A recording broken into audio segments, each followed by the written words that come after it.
हाय doctor विमल से यार हम माइकल जे लॉजियर के लॉ ऑफ अट्रैक्शन के बारे में बात कर रहे हैं। ये वीडियो नंबर 22 है। इससे पहले 21 वीडियोस हो चुके हैं जो लॉ ऑफ अट्रैक्शन के बारे में है। इस कोर्स के अंदर हम बहुत ही साइंटिफिक तरीके से इस चीज़ को सीख रहे हैं कि कैसे अपने जीवन में एक मेंटल एटीट्यूड के साथ आप आगे बढ़ सकते हैं। इसको आप लॉ ऑफ अट्रैक्शन कह सकते हैं क्योंकि ये लॉ ऑफ अट्रैक्शन ही है। तो हमने बात की थी लास्ट वीडियो के अंदर कि जो चीज़ें आपकी लाइफ में काम कर रही हैं और पहले की लाइफ में कर चुकी हैं, जिन्हें आप मानते हैं कि वो लॉ ऑफ अट्रैक्शन की वजह से हुई हैं, या आप रोज़ छोटी छोटी चीज़ें हैं जो आप मैनिफेस्ट कर पा रहे हैं, वो एक प्रूफ है, एक एविडेंस है कि लॉ ऑफ अट्रैक्शन काम करता है। और जब किसी चीज़ का एविडेंस आपके पास में आ जाता है तो उसके बारे में विश्वास करना बहुत आसान हो जाता है। तो लास्ट वीडियो के कंटिन्यूएशन में मैं यहाँ ये बोलूँगा कि आपको एक डायरी और एक बुक को मेंटेन करना चाहिए, क्योंकि जब आप उसको पढ़ोगे बार बार, जब कभी भी डाउट होगा कि ये चीज़ें काम करती हैं नहीं करती हैं, तो पुराने एक्सपीरियंस जब आप पढ़ोगे तो आपके बिलीफ के अंदर बढ़ोतरी हो जाएगी, एक्साइटमेंट बढ़ जाएगा, आप ज़्यादा ट्रस्ट करने लगेंगे इस पूरी की पूरी प्रोसेस को।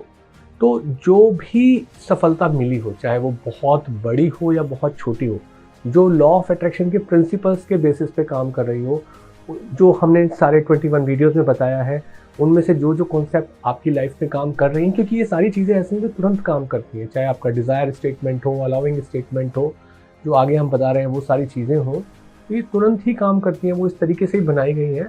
तो ये आपकी वाइब्रेशन, आपके बिलीव को बढ़ाती हैं, आपके डाउट को कम करती हैं, और जितनी तेज़ी के साथ आप डाउट को कम कर देंगे, उतनी तेज़ी के साथ आपकी लाइफ के अंदर अलाउइंग होगी, मैनिफेस्टेशन होगा।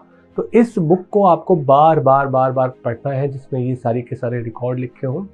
देखिए, जब आप एक ऑप्टिमिस्टिक अप्रोच को रखते हैं, आप ये आशावादी दृष्टिकोण को रखते हैं कि यूनिवर्स आपकी मदद कर रहा है, तो आपके बहुत सारे डाउट कम हो जाते हैं। आपने जो प्रोसेस बताई गई है यहाँ पर उसको फॉलो किया, और अब आप उसको छोड़ के अपने काम में लग गए। आपने कहा कि ठीक है, ये मेरा डिज़ायर स्टेटमेंट है, ये मैं चाहता हूँ।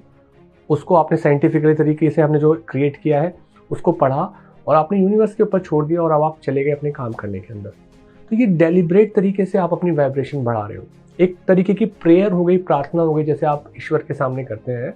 आपने बस साइंटिफिक तरीके से की तो वो ज़्यादा काम करेगी, और फिर जो काम कर गई उसको आपने अपनी बुक में नोट डाउन कर लिया। तो ये जो हैप्पी ऑप्टिमिस्टिक एटीट्यूड है, जो बिलीव बढ़ाता है, एक्साइटमेंट बढ़ाता है, उससे आपका मैनिफेस्टेशन तेज़ी से हो जाएगा। आगे की वीडियो में, वीडियो नंबर 23 एंड फॉरवर्ड, हम और ज़्यादा जानेंगे कि कैसे ये चीज़ें प्रैक्टिकली काम करती हैं। See you in this series, Law of Attraction, video number 22.